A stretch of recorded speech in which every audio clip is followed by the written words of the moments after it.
하나님께서는 이 세상을 창조하시고 이스라엘 백성을 하나님의 당신의 백성으로 주권적 선택을 하셨습니다.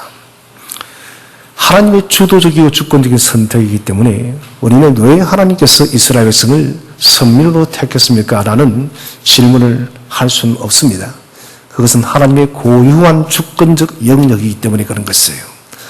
하나님께서 이스라엘을 택하시면서 두 가지의 중요한 사명을 주었습니다. 그 첫 번째는 우리 신명기 6장에 나오는 세마장입니다. 들으라 이스라엘아. 무엇을 듣습니까? 하나님의 말씀을 잘 듣고 마음에 새겨서 이 말씀을 자녀들에게 잘 전수하라는 것입니다. 실제적으로 이스라엘은 이 말씀을 전수하지 못했기 때문에 그들은 엄청난 혼돈의 시대를 겪었습니다. 사사시대의 그 고통스러운 세월과 바벨론의 그 포로 생활의 엄청난 고난의 세월을 보냈고, 무엇보다도 그들이 말씀 전수에서 이런 결정적인 실수의 문제는 이 말씀의 핵심적인 생명의 주 예수 그리스도를 그들이 바르게 깨닫지 못했던 것이에요. 두 번째 문제는 출애굽기 19장에 나오는 하나님께서 이스라엘 백성을 열방의 제사장 나라로 삼겠다 했습니다. 곧 이것은 이스라엘을 통해서 하나님은 이 세상 땅끝까지 복음을 전가하는 복음의 전도자로 삼기로 원했던 것이에요. 그러나 이스라엘은 이 복음은 자신들만이 소유해야 되는 것이라고 그들은 생각했었고, 결국은 복음 전파 사역 때 그들은 실패했습니다. 그렇기 때문에 하나님께서는 이스라엘을 놓아버렸어요. 더 이상 이스라엘 백성을 선민이라고 하지 않습니다. 하나님은 다시 당신의 백성들을 찾으셨습니다. 그것이 바로 여러분 이방 세계로 전파되는 새로운 영적 이스라엘인 것입니다. 우리가 오늘 읽은 이 본문의 비유 앞장에 보시면은 우리 21장이죠. 21장에는 두 가지의 비유가 나옵니다. 포도원에 두 아들을 보내죠. 첫 번째 아들은 뭐랍니까? 아버지 내가 가겠습니다 하고 가나요 안 가나요? 가지 않습니다. 두 번째 아들은 아버지 나 못 간다고. 어떻게 하나요? 갑니다. 이 비유가 뭐냐면은 이스라엘 백성의 태도를 말합니다. 하나님께서 말씀을 주었는데 그 말씀을 붙들고 그들은 살겠다라고 고백했지만은 살지 않았던, 하나님 말씀에 불순종 불복종하였던 이스라엘의 그 책임을 책망하고 있다는 것입니다. 두 번째 나오는 비유는 바로 포도원 비유입니다. 주인이 포도원의 추수를 수확을 하기를 위해서 종들을 보내는데 이 종들을 내쫓아버리고 결국은 주인이 누구를 보내나요? 아들을 보냅니다. 아들을 보내면 뭐랍니까?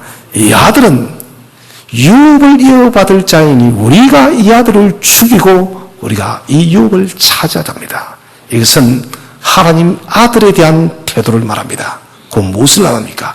이 땅에 독생하신 예수 그리스도가 이 땅에 오셨지만 그들은 아들로 영접하지 아니하고 십자가에 못 박아 죽일 것을 주님께서 이 비유를 통해서 지금 예고를 하고 있습니다. 이 또한 이스라엘의 책임이라는 것이며, 왜 너희는 생명의 말씀을 그렇게 듣고도 나의 그 구원의 초청을 듣고도 왜 너희는 이스라엘은 나를 영접하지 않고 나의 외아들을 배척하며 죽이기까지 그렇게 불순종하느냐?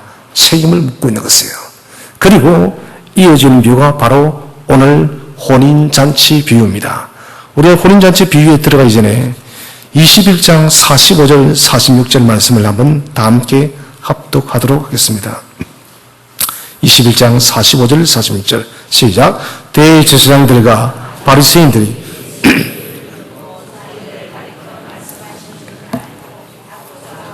무리를 무수하니 이는 그들이 예수를 선지자로 알미었더라.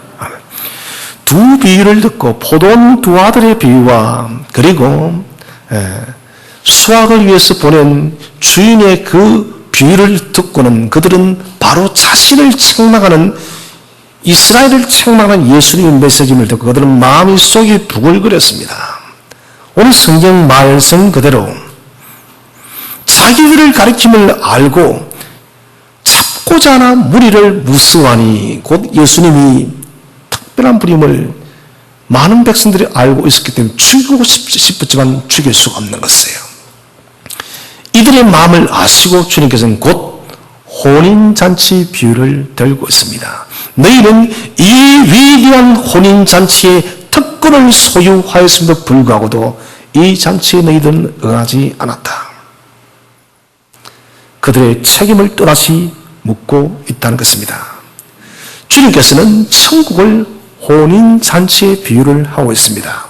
그 이유는 쉽게 이해하라고요. 우리가 이런 천국의 그 천상의 일들을 어떻게 알 수 있을까요? 몰라요. 그래서 주님께서는 비유를 통해서, 특별히 혼인잔치의 비유를 통해서 우리에게 천국은 이런 것과 같다는 것입니다.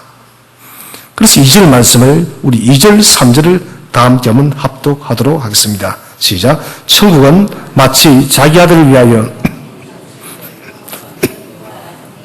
그 종들을 보내어 그 청한 사람들을 혼인잔치에 오라 하였더니 오기를 싫어하거늘.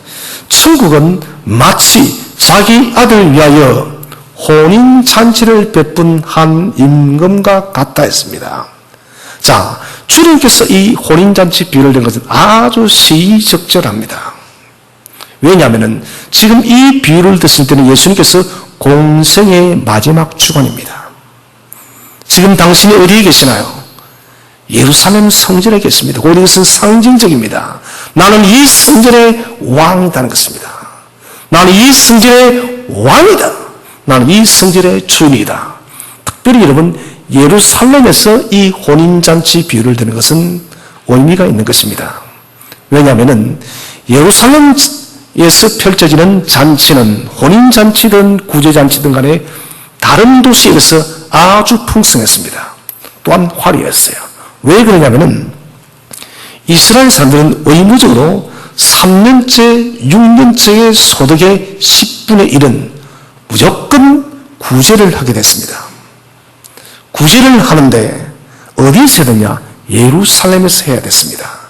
그래서 많은 사람들이 이왕이면은 이때의 자녀들의 혼인잔치도 베풀었고, 또 이왕이면은 그들은 가난한 자들을 위해서 자신의 그 소득의 10분의 1을 잔치를 베풀었던 것입니다. 주님은 보라는 것입니다. 너희가 예루살렘에서 펼쳐지는 혼인잔치를 보았지 않느냐? 그 잔치는 다른 어떤 동네보다 화려하고 풍성하다. 그러면서 내가 지금 초청하는 이 하나님 나라는 어떤 것과도 비교할 수 없는 완전하고 완벽하고 풍성한 잔치라는 것이에요. 그러면서 이 비유를 들고 있습니다. 자, 잔치에 초청받는 것은 그 사람에게는 굉장히 명예스러운 일입니다. 간혹 이 잔치의 초청이 또 불명예가 되어집니다. 그 이유가 뭐냐면은 초청받은 사람은 반드시 세 가지를 체크를 했습니다. 첫 번째는 지금 자신을 초청하는 사람이 누구인가? 다시 말한다면 자신보다 레벨이 직급이 높은 사람인가 낮은 사람인가? 이것을 체크해서 우리 같은 요즘에 지금 난리 났겠죠. 임금 무시한다고. 이것은 고대 세계의 법칙이에요. 그들의 명예가 전부였기 때문에 자기보다 낮은 사람이 초청해서는 나를 어떻게 생각하고 자존심이 상하는 거예요. 가겠습니까? 가지 않겠습니까? 가요 안 가요? 왜 대답 안 해요? 안 가지. 안 가는 거예요. 적어도 자기와 레벨이 같은 사람, 높은 사람이 초청해야만 간다는 것입니다. 두 번째는 자신과 함께 초청받는 다른 사람이 누구인가? 별것 신경 땄어요. 여러분들 결혼식 갈 때 하객들이 누군지 신경 씁니까? 그 알아보는 사람 정신 나가는 사람이에요. 그런데 이 사람들은 알아보는 것입니다. 자신과 함께 초청받는 사람이 누구인가? 그래서 주인들은 보낼 때 하객 명단을 적어 보냈습니다. 이런 사람들이 온다라고. 혹시 하객 명단이 오지 않으면 종들을 시켜서 알아보라는 것입니다. 이 잔치에 누가 오는지. 왜 그러냐? 같은 부류의 사람이 어울려야만 자신의 명예가 깎이지 않는다는 것입니다. 참 까다로운 사람들이에요. 세 번째 또 있습니다. 자신을 초청하기 위해서 누구를 그 주인이 보내었는가? 참 힘들어요. 여러분, 사이 왔다는 것만으로도 이런 감사한 일 아닙니까? 그런데 그들은 그렇지 않은 것입니다. 그 집 종들이 여럿 있지 않습니까? 이 종들의 레벨 중에서 상위의 사람인가 하위의 사람인가, 이거 따지는 거예요. 왜냐하면 상위의 사람이 보냈다면 그 주인이 나를 존중한다 존중하지 않는다? 존중한다는 거예요. 제일 말단의 종을 보냈다는 것은 너는 와도 되고 오지 않아도 된다는 그런 암묵적인 무시의 메시지인 겁니다. 이것을 체크하지 않고 갔다가 소위 여러분, 내가 상석에 앉았어요. 그때 이런 말 속으로 밀려나는 일들이 있기 때문에, 일단은 고대 사회는 수치인 거예요. 그래서 이 세 가지는 반드시 필수적인 것입니다. 그런데 우리가 한번 살펴봅시다. 주님은 이 상황을 지금 배경으로 해서 이 말씀을 드는 거예요.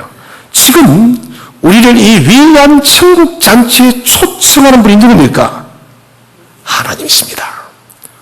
만왕의 왕이신 전능하신 하나님이 저와 여러분을 초청하고 있음을 믿으시길 바랍니다. 그리고 우리와 함께 초청받는 사람이 누구인가? 여러분, 이는 경험이 있는 것이 아닙니다. 하나님의 거룩한, 주 예수님의 거룩한 보혈의 피로 구속함을 받은 거룩한 성도임을 믿으시길 바랍니다. 세 번째, 하나님께서 당신의 나라에 초청하기 위해서 누구를 보냈습니까? 예수님을요. 여러분, 우리가 이 초청에 거절할 이유가 있습니까? 아무것도 없습니다. 가장 지존하신 분이 우리를 초청하였고, 그리고 여러분, 거룩한 피로 대속함을 받은 거룩한 성도들이 부름을 받는 자리요, 만왕의 왕이신 예수 그리스도가 이 땅에 오셔서 우리를 지금 초청하고 있다는 것을. 그런데 이스라엘은 이 초청을 거절합니다. 호세아 선지자는 말하면 내가 네게 장가들어. 주님은 이 호세아의 이 비유를 들어서 끄집어내는 것입니다. 이미 구약시대도 하나님께서 말씀해 내가 네게 장가들었다고. 오늘 이 혼인잔치, 나는 너희의 신랑이고 너희는 나의 신부인데 너희는 나의 초청에 어떻게 응답하고 있는지 그거 묻고 있는 거예요. 우리 다시 한 번 더 3절을 읽겠습니다. 3절 시작. 그 종들을 보내어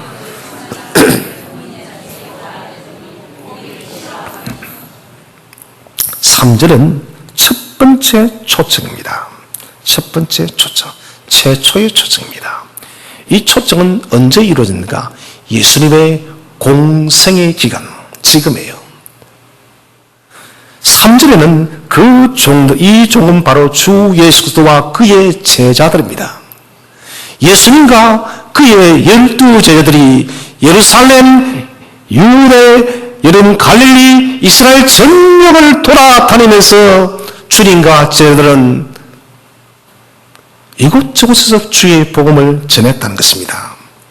그런데 오늘 보니 청한 사람들, 이 청하다는 말은 칼레오라는 말을 쓰는데 이 첫 번째 말은 부르다입니다.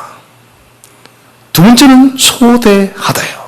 여기서는 중요한 신학적인 교리가 나옵니다. 사도 바울은 이 칼레오라는 말에서 부르심에 대한 부르심 받은 그리스도인님을 이야기하는 거예요. 곧 구원을 말하면 칼레오는 누구로부터 부르심을 받는다고요? 하나님으로부터, 그리스도로부터 부르심을 받은 무리들, 이 사람들은 바로 그리스도인이요, 바로 구원받은 자라는 것입니다. 그래서 이 청한 사람들의 것은 바로 구원을 위해서 선택함을 받았던 이스라엘 백성들을 이야기하는 것입니다. 바로 선민들이죠. 그런데 이들이 어떻게 합니까? 오기를 좋아하여 싫어합니까? 싫어하거나. 여러분, 독생하신 예수님께서 오셔서 초청하는 이들이 싫어하거나 한 번의 싫음이 아니라 지속적으로 계속해서 그들은 거절했다는 것입니다. 실질적으로 세례요한의 외침도 그들은 거절했습니다. 예수님의 여러분 십자가까지도 그들은 거절을 했습니다. 12제자들의 외침도 그들은 거절했어요. 단 소수의 사람들만. 주님을 따랐던 제자들과 그리고 그리스도의 성천을 목격했던 여러분 500여 형제들, 소수의 사람들 외에는 대다수의 사람들이 여러분 주님의 이 위대한 첫 번째 초청에 그들은 거절을 했다는 것입니다. 혼인잔치 전체가 여러분 영광스러운 일이에요. 유대인들의 관습을 바라다 본다면 이들은 거절할 이유가 없는 완전한 초청잔치입니다. 왕의 잔치예요. 그들이 모두 어울릴 수 있는 그런 동료의 잔치예요. 무엇보다도 초청해서 보낸 분이 하나님이 가장 아끼신 독생자 예수 그리스도를 보내었다는 것이에요. 그럼에도 불구하고도 이스라엘은 거절했다는 것입니다. 여러분, 주님께서 말씀하셨어요. 진주를 돼지에게 주지 말라고요. 가치를 모르는 사람, 어리석은 사람이요. 2010년도였죠. 두 형제에게 어머니가 있었습니다. 근데 그 어머니가 세상을 떠나면서 유품 몇 점을 물려주었어요. 뒤져보니 아주 오래된 것들이었어요. 그 중에 보니 그림이 몇 장 있는 거예요. 그림이. 실제예요. 2010년도 얼마 돼도 안 했죠. 두 아들은 이 그림을 처음에 내버리려고 했습니다. 뭐 오래된 그림이 있냐고. 그래서 아까우니까 그래도 한번 팔자 했어. 팔려고 내다놨습니다. 그들은 이 그림을 내놔서 300불. 300불이 얼마입니까? 한 40만 원 채 되지 않습니다. 300불만 받아도 좋겠다고. 그런데 여러분, 이 그림이 가격이 계속 올라가는 거예요. 무려 11억에 낙찰됐어요. 그 그림은 렘브란트라는 유명한 화가의 그림이었습니다. 그런데 이 사람들은, 이 아이들은 팔지 말아야죠. 경매를 할 때 알았으면 팔지 말아야죠. 어렸을 때 11억에 팔아버렸는데 그것을 샀던 사람은 조금 수정해서 여러분 무려 그건 50억의 그림을 되팔았어요. 저는 이 이야기를 보면서 가치를 모르는 사람은 보물을 소유할 자격이 없는 것이에요. 여러분, 보물을 보물로 아시기를 바랍니다. 여러분, 가치를 알아야 돼요. 가치의 기준은 인간마다 다 다릅니다. 그러나 여러분, 생명의 주 예수에 대한 이 구원의 초청은 여러분 영원한 가치입니다. 어떤 사람에게는 중요하고 어떤 사람은 중요하지 않고 아닙니다. 모두에게 절대적 가치를 가진 것입니다. 바로 하나님 나라예요. 저는 사람들의 죽음의 소식을 자주 듣습니다. 임종 소식을 들으면서 특별히 여러분 성도들의 소식을 들을 때는 그래도 위안을 가집니다. 아, 이제 저 성도님이 이제 하나님 나라에 안겼구나. 하나님 나라에 갔구나. 마음의 안도가 놓여요. 그러나 여러분, 불신자가 세상을 떠났을 때는 마음이 고통스럽습니다. 저 사람은 어떻게 할까? 이 세상이 그렇게 전부인 줄 알고 살았는데 막상 육신의 생명이 끝이 나고 났더니 그게 아니다라는 것이에요, 여러분. 이거 어떻게 해요, 여러분? 이 바꿀 수 있는 문제가 아닙니다, 여러분. 다시 한번 기회를 주세요. 다시 기회를 받을 수가 없는 문제예요, 이것은. 두 분의 기회가 없는 것이에요. 그렇기 때문에 여러분, 하나님 나라의 가치를 무시하는 사람이 가장 어리석은 사람이에요. 우리 성도님들은 하나님 나라가 여러분의 삶의 절대적 최고의 가치가 되시기를 바랍니다. 이제 왕이 어떻게 합니까? 4절 말씀을 다 함께 읽겠습니다. 4절 시작. 다시 다른 종들을 보내며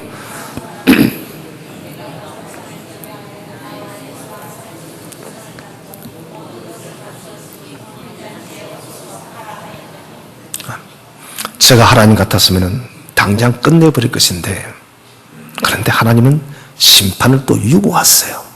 봐주세요.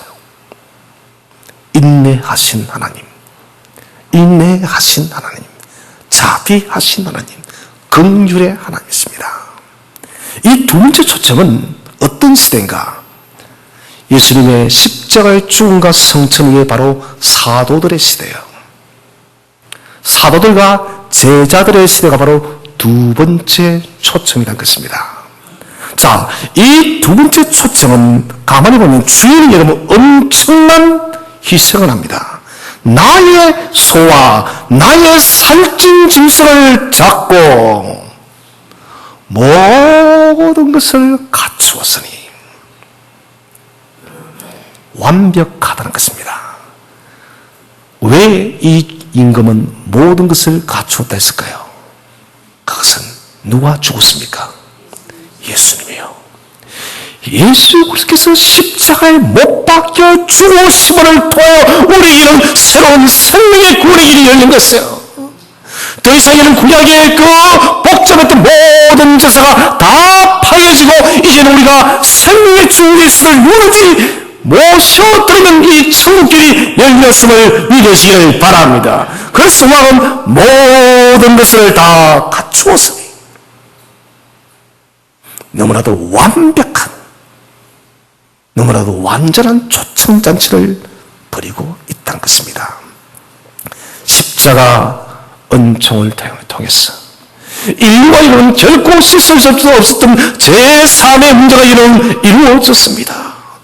구원이 여러분 주어졌어요. 하나님의 원리와 하나님의 희락과 하나님의 평강이 주어졌음을 믿으시길 바랍니다. 여러분 이 세상에 아무리 공정한 사회가 온다 해도 이 원리와 평강과 희락은 찾아볼 수가 없습니다. 세상은 그런 시대 오지 않습니다. 여러분 어떤 정치를 세워도 그런 세상 오지 않아요. 여러분 좀 나은 세상이 올는지 다시 기회를 주었습니다. 최고의 값을 치렀습니다. 당신의 외아들을 죽기까지 복종시키고 왕은 내가 다 갖추었다. 주님께서는 산상수훈을 통해서 중요한 것을 가르쳤어요. 그것은 하나님 나라의 원리를 가르쳤습니다. 하나님 나라는 대체 어떤 나라인가? 그리고 하나님 나라의 특권을 가르쳤어요. 하나님 나라의 책임도 가르쳤습니다. 이것을 여러분 가르치지 않고 초청하면 안 돼요. 이미 다 가르쳤다는 것은 하나님 나라는 이런 것이 원리가 되어서 간다. 이런 그 원리가 뭡니까? 예수의 십자가예요. 그리스도의 위에 오십니다. 하나님 나라의 원리는 복잡한 자네요. 오직 십자가 예수가 이런 우리의 모든 것임을 믿으시길 바랍니다. 그리고 우리에게는 너희는 이렇게 살아라. 너희가 이런 나라를 위협으로 물려받았으니 너희는 이렇게 살아. 특권과 책임을 동시에 말씀하셨습니다. 그리고는 당신이 직접 친히 제물이 되시고 다시 초청을 진행했다는 것입니다. 임금의 열정을 봅니다. 하나님의 열정, 하나님의 사랑, 이것이 고스란히 나타나고 있습니다. 자, 초청받은 사람들, 이 성경적으로는 그렇습니다. 이스라엘이요 또한 우리들입니다. 사람들이에요. 이런 사람이 얼마나 허무한지 우리는 잘 알고 있습니다. 어제도 그 생각을 해봤습니다. 내게 영혼의 세계가 없다면 나는 저 벌판의 들풀보다도 못하다고 저는 정말 그렇게 생각해요. 여러분 이 땅 사는 게 안 힘들어요. 참 힘들어요 여러분. 안 힘들어요 여러분. 예. 너무 힘들어요 여러분.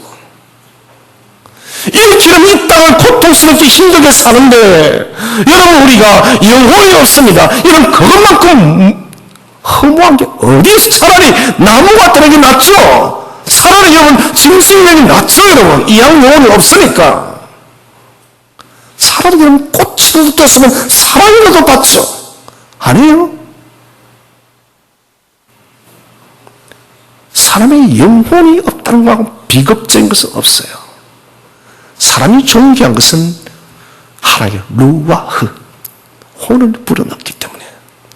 이것은 우리의 존귀하기 때문에 여러분, 하나님은 영적 영혼의 세계를 열어놨다는 거예요. 내가 너희의 영혼이 영원토록 안식하는 나의 나라를 준비한다는 거. 여러분, 그 나라에 들어가야 됩니다. 그 나라에 안 들어가면 안 돼요. 그 나라를 놓치면 모든 것을 놓치는 것입니다. 사람이 흙으로 와서 흙으로 돌아가는 거, 여러분, 뭡니까? 우리가 이런 아담만 뜻이 흙이에요. 너는 흙이니, 흙이야. 흙이 여러분 가치 있다라고. 흙을 여러분 집에, 우리 집엔 금고가 없는데, 금고 담으면서 있습니까, 여러분? 은행에가 이런 어린 금고에 흙을 넣는 사람 있습니까, 여러분? 없어요. 사람이 죽어도 우리 여러분 화장하면 흙이 됩니다.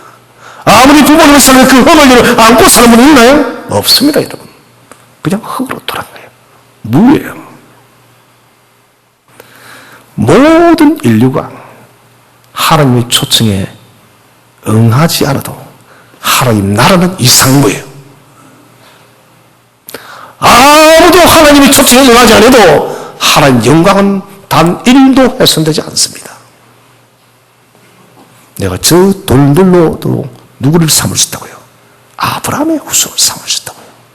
하나님의 영광을 찬송할 수 있는 것은 여러분, 저 하늘의 천사들 뿐만 아니라 수없이 많은 피조물 만물들을 여러분, 하나님을 찬양할 수 있다는 것이에요.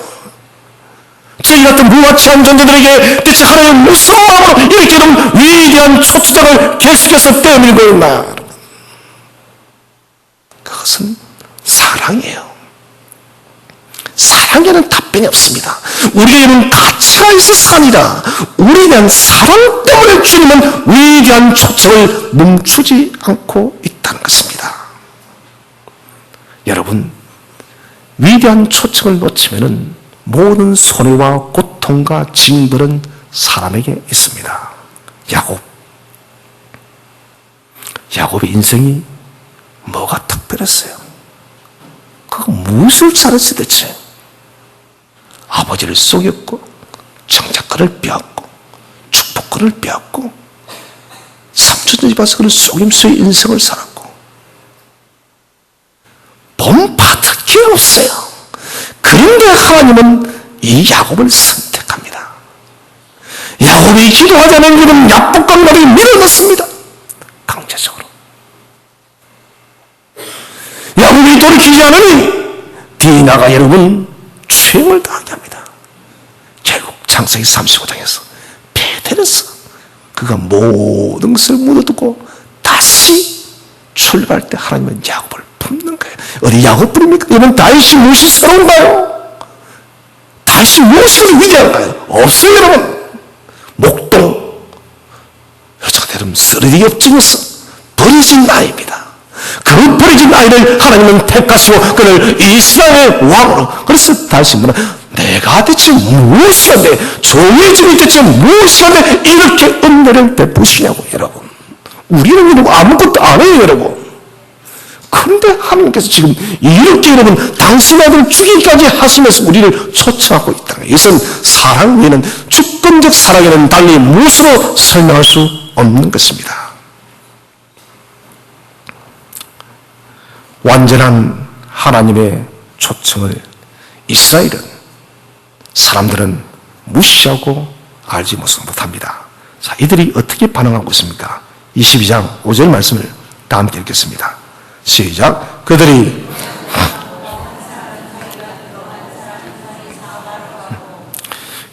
돌아보지도 않고 두 부류의 사람 나옵니다. 무관심의 사람, 한 부류는 거역하는 사람들. 돌아보지 않는다는 것은 무시한다는 것입니다. 이 위대한 전능하신 하나님의 위대한 구원의 초청을 그들은 철저하게 무시했던 거예요. 그런데 한 부류의 사람들은 이들의 관심은 초청보다 어디에 있습니까? 자기 밭으로, 자기 사업하러. 마태는 의도적으로 자기를 붙여놨습니다. 에고이즘, 자기 중심주의 빠진, 자기가 붙들고 있는 자기 것이 여러분 가장 중요하고 자기가 집중하는 것만이 가치 있다는 것입니다. 여러분, 이것이 어리석은 사람이요, 보이는 것만이 전부인 것으로 생각하고 보이는 것만이 여러분 가치인 줄 알고 생각하면 이것이 망한다는 것입니다. 자기 밭으로 자기 사업으로, 직계로 말해서 우리가 세상 일인 것입니다. 세상 일을 하지 말라는 것이 아닙니다. 해야죠, 여러분. 하나님 나라를 위해서. 그런데 그것은 우리의 이런 도구예요. 오늘 자기 밭으로 자기 사업, 이것은 자기 인생의 구원인 것입니다. 나의 밭에 나의 구원이 있고 나의 사업에 나의 장소에 구원이 있다는 것이에요, 여러분.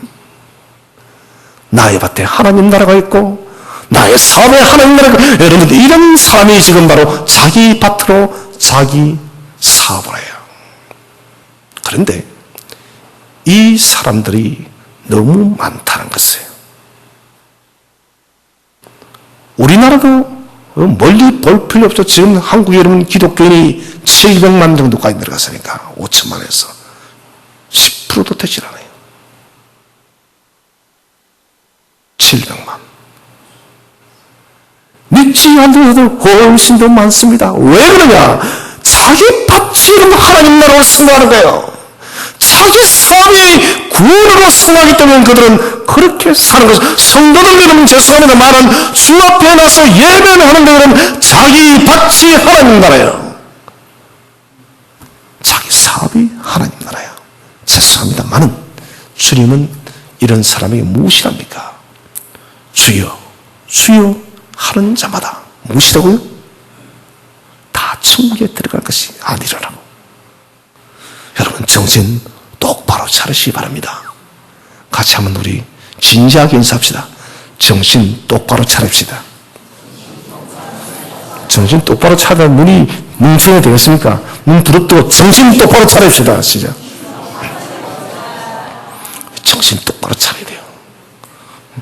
예배드리고 이런 시간도 보내는데 이 귀한 시간이잖아요. 우리 구원을 놓치면 안 되는 거예요.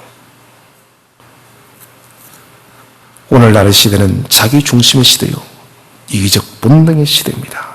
현대인들이 진리를 소중히 보지 못하는 이유가 바로 여기 있습니다.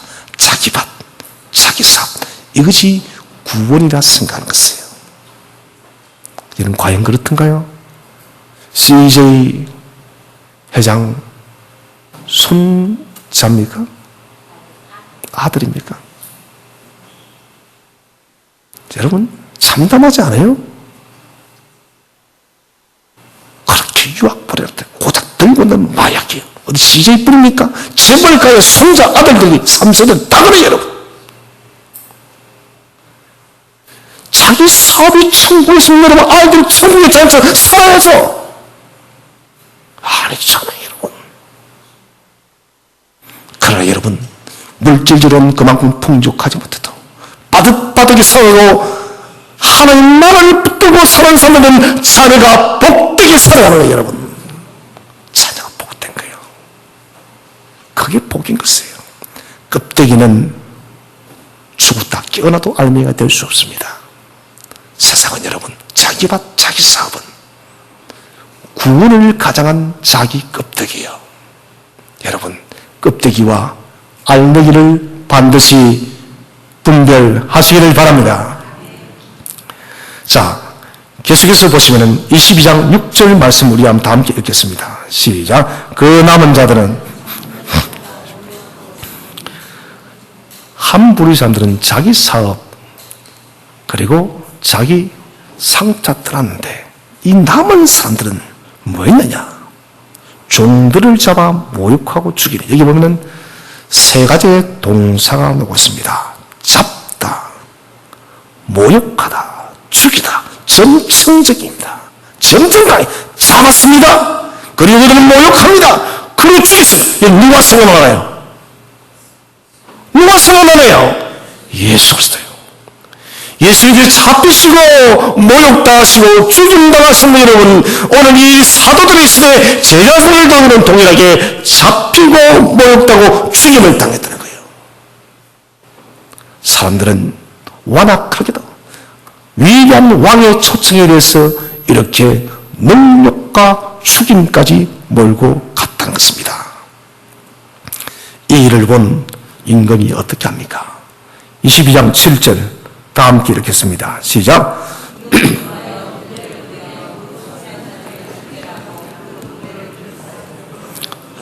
종들까지 죽인 이스라엘 왕은 분노했습니다. 여기도 보면 마태가 의도적으로 또 새 동사를 넣고 있습니다. 임금이 노하여 보내어 진멸하고 불사하고 점층적 가합니다. 앞에 그들은 모욕하고 죽이고 잡고 모욕하고 죽였다면 왕은 보내고 군대를 보내고 진멸하고 불사하고, 여러분 이것은 예언적 메시지고 예언적 성취예요. 무슨 말이냐? 이스라엘이 이렇게 예언적으로 멸망했다는 것입니다. 언제? AD 70년 티토 로마의 장군에서 예루살렘 성이 군사들이 와서 여러분 진멸하고 불사로 완전히 무너져 버렸어요. 이 메시지는 여러분 지금 주님께서 살아계시고 계신데 앞으로 이루어질 몇십 년 뒤의 일을 지금 예언하고 있는 거예요. 그대로 성취되어진 거예요. 그러면서 22장 8절에 말씀합니다. 다 함께 읽겠습니다. 시작. 이에 종들에게 이르되 혼인잔치는 준비되었으나 혼인잔치는 완전한데 초청받은 사람들이 반응하지 않았습니다. 청한 사람들은 합당하지 아니하니, 합당하다마는 우리가 악시오이라는 헬라어를 썼는데 이것은 무게를 달다랍니다. 무게를 달다. 그럼 뭐 할 만한 가치가 있다. 합당하지 않다 했으니까 무게를 달아보니 모자란다는 것입니다. 그리고 가치를 달아보니 가치가 없다는 것이에요. 누가요? 왕의 초청을 거절한 사람들. 문자적으로는 이스라엘 사람들이요. 지금도 이런 왕의 초청을 거절한 사람은 여전히 무게가 모자란 사람이요. 이 위대한 왕의 초청을 받아들일 자격이 없는 사람들 것입니다. 왜 무게가 모자랐을까요? 왜 가치가 사라졌을까요? 이런 세상에는 직장을 하기로는 직을 뽑을 때도 얼마나 까다롭습니까, 여러분? 안 그래요, 여러분? 요즘 성인들 취업하는 것은 하늘의 별 따기 같아요, 여러분. 그런데 하나님 나라의 여러분 무게는 딱 하나요. 그게 뭐냐? 그리스도의 십자가 피입니다. 믿음 하나요. 믿음의 주요. 네가 그리스도의 십자가의 피를 믿느냐 믿지 않느냐, 이것 하나가 이런 무게의 모든 만족의 기준인 거예요. 믿음으로 그 피를 믿는 자에게는 여러분 천국 잔치에 합당한 가치가 있고, 그것을 믿지 않는 자에게는 가치가 없는 사람이 되었습니다. 그래서 천국은 오직 하나의 문제입니다. 예수 그리스도를 우리의 왕, 우리의 하나님, 우리의 주인으로 고백하는가, 이것 하나가 이런 천국을 열고 닫는다는 것입니다. 하나님의 가치 기준 평가는 바로 십자가의 보혈의 피를 믿는 믿음 하나입니다. 믿음이 평가 기준이 되어지는 거예요. 이제 왕은 어떻게 초청하나요? 초청이 이제 바뀝니다. 22장 9절 10절을 다 함께 읽겠습니다. 22장 9절 10절 시작. 네거리 길에 가서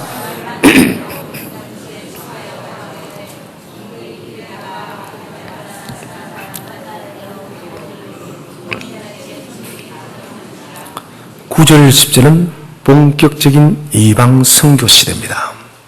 더불어서 이것은 종말의 시간이에요. 손님들이 가득한지라 천국문이 닫힌 것이다. 바로 종말의 시간까지 이야기를 하고 있습니다. 왕이 네그리로 사람을, 네그리는 히브리어 토차오트란 말인데 이것은 나라의 경계예요. 나라의 경계. 나라의 경계. 임금이 종을 보내고 있으면 단지 사람이 많은 것이 아니라 나라의 경계 바깥에 보내는, 이것은 여러분 이 비유를 듣는 사람들이 아주 쉽게 와닿았습니다. 그것은 다른 것이 아니라 로마 시대예요. 로마가 이룬 업적이 참 많이 있지만은 그 중에는 가장 위대한 업적 중 하나 바로 도로입니다. 로마를 가봤을 때 저는 말했죠. 너무 놀랬다고. 어떻게 이런 도로를 건설할 수 있었는지. 폼페이오 지금 말했죠. 폼페이오는 뭐가 되어졌다? 인류 최초에 무엇이 됐다고요? 택배가 되었다고. 그 이야기 안 했나요? 했는데. 마차가 이런 전차가 딱 지나가면은 정차하는 곳이 있습니다. 거기에 가야 되는 뭐 하는 거죠? 물을 갖다가 배달해 주는 곳이래요. 아침 되면 그 물을 배달해 주는 거예요. 뭐 요즘에 아침 택배 무슨 켈리 같은 데 있던데 그게 이미 로마 시대에 있었다는 거예요. 그것이 가능했던 모든 것이 도로가 됐어요. 그 도로들은 너무 좋아요. 정말 저는 그 도로를 파가지고 오고 싶어요. 아스팔트하고는 질이 달라요. 모든 게 돌인데 돌 하나하나가 다 유물이에요. 로마 시대 이름 그 업적은 도로의 업적은 대단합니다. 그래서 로마의 도로는 그 당시에 세상 끝까지 연결을 시켰습니다. 세상과 세상을 다 연결했다는 것입니다. 곧 이것은 너희가 이제는 내 거리로 지리적 경계를 다 뛰어넘어서 너희가 온 세상까지 복음을 전하고 이 복음을 통해서 너희는 사람들을 초청하라는 것입니다. 곧 이방으로 전파되어진 왕의 초청이라는 것입니다. 그래서 전국적으로 혼인잔치에 손님들이 가득한지라. 할렐루야. 여러분, 이것은 축복이면서 무서운 거예요. 문이 닫혔다는 것입니다.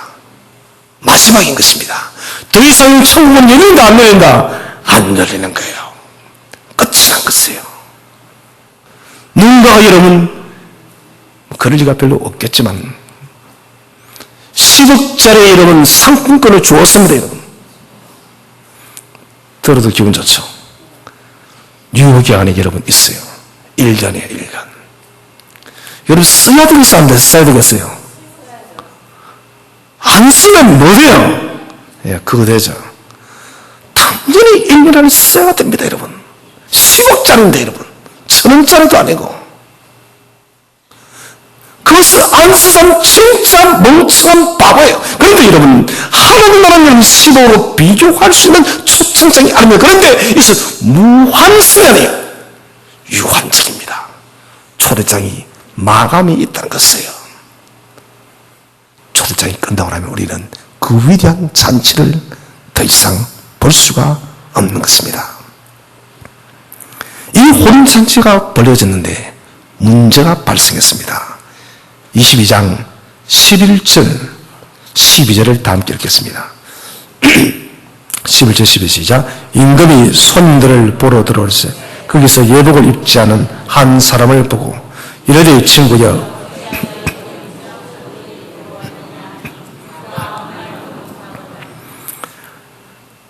이것은 아마도 주님께서 비유를 하는 것 같아요. 천국에는 예복 입지 않은 사람이 들어올 수가 없는데 혼인잔치에 예복을 입지 않은 사람이 지금 앉아 있다는 것입니다. 여러분 이것은 굉장히 중요한 문제입니다. 그 당시에 혼주가 초청장을 보내면 반드시 예복을 보냈어요.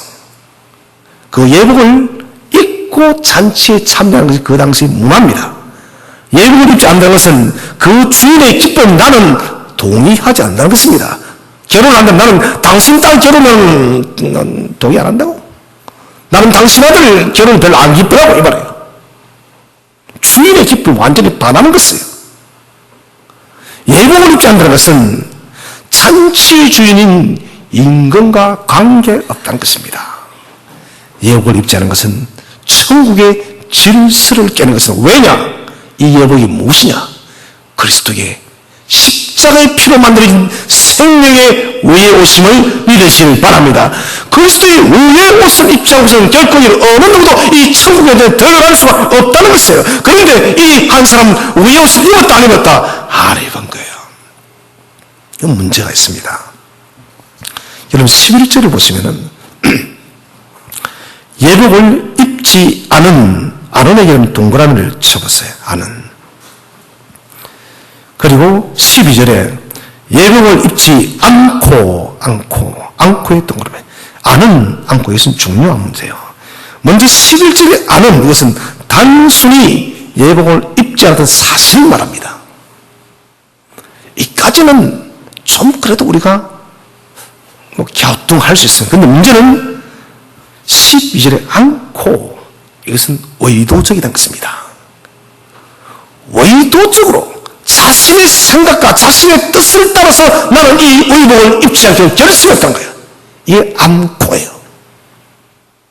뭡니까? 이 말은 나는 의도적으로 예수를 배치겠다는 것이에요. 곧 이것은 무엇을 말하냐? 구원이라는 것은 구원의 소원의 여러분 누구의 책임을 지금 묻고 있는 것입니다. 이 예복을 입지 않으면 여러분 누구의 책임입니까? 이 사람의 책임이에요. 이 사람이 의도적으로 입지 않았다는 것입니다. 그래서 주님은 말하고 있는 거예요. 구원은 누구의 책임이다고요? 우리의 책임이에요. 왜 대답 안 해요? 누구의 책임이에요? 같이 인사. 구원은 나의 책임입니다. 이 사람이 의도적으로 자기의 의지를 가지고 이 예복을 입지 않았다는 것입니다. 그래서 하나님은 이 천국 자체 여러분 특권은 뭐야? 누구든지 그리스도의 의의 옷을 입는 모두가 이 위대한 잔치에 참여할 수 있는 특권 믿으면 책임이 무엇입니까? 의의 옷을 입는 책임이요. 이것을 입지 않으면 천국의 자녀가 될 수가 없다는 것입니다. 결국 이 사람은 쫓겨납니다. 주님은 말씀하십니다. 청함을 받은 여러분한테 택함을 받은 자는 적으니라. 디에르무디 목사님은 이렇게 이것을 주석을 하고 있습니다. 청함을 받은 자는 많은데 택함을 받은 자는 많은데 선택한 자가 적다. 이게 무슨 말이냐? 하나님께서 쫀쫀하게 택한 사람이 적다는 게 아니라 하나님은 많은 사람을 택하는데 그 택함의 위대한 초청에 응답한 선택한 사람이 적다는 거예요. 인간의 책임을 무디 목사님도 강조를 하고 있습니다. 사랑하시는 성도 여러분, 혼인 예복을 입는 것은 삼례자의 책임입니다. 우리는 여러분 그리스도의 의의 옷을 입었으면 이제는 우리도 여러분 열매를 맺어야 돼요. 내가 의의 옷을 입는다 입지 않으면 이런 무엇이 중요하겠습니까? 이런 믿음을 보여줄 수 있나요? 없어요, 여러분. 그것을 보여줄 유일한 길은 의의 열매를 맺는 것이에요. 하나님 나라에 합당한 열매를 맺는 것입니다. 주님께서 초청하셨습니다. 사도들과 제자들이 초청했습니다. 그리고 또 수많은 여러분 복음의 전도자들이 지금도 초청하고 있습니다. 여러분 우리도 이제는 초청자가 되어야 됩니다. 여러분이 이런 초청하지 않는다면 그 삶은 이 초청의 소식을 들을 수가 없습니다. 사랑하는 성도 여러분, 우리가 그리스도의 옷을 먼저 입었다면 이제는 천국에 합당한 열매를 맺기 위해서 주님처럼 사도들처럼 제자들처럼 임금의 명령을 붙든 여러분 혼인잔치에 초청장을 돌리며 초청하는 그런 사람들에게 함주하시기를 바랍니다. 적극적으로 초청하시기를 바랍니다.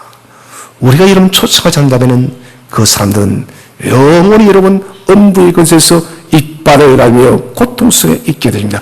그 초청서에 응답하느냐 하지 않는 것은 그 사람의 책임입니다. 다음 주에 우리가 태신제를 또다시 작정합니다.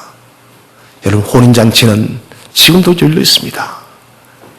사람들이 다 찬지라 그때는 더 이상 문이 열리지 않습니다. 여러분 목숨을 거십시오. 아직도 가정이 복음화되지 못했습니까? 가까운 친인척들이 지인들이 주님을 모릅니까? 여러분 목숨을 거시고 힘을 다해서 많은 사람들을 생명의 구원의 길로 인도하여 하나님 나라의 혼인잔치에 모두가 합류하는 모든 성도들 되시기를 주의 이름으로 축원드립니다.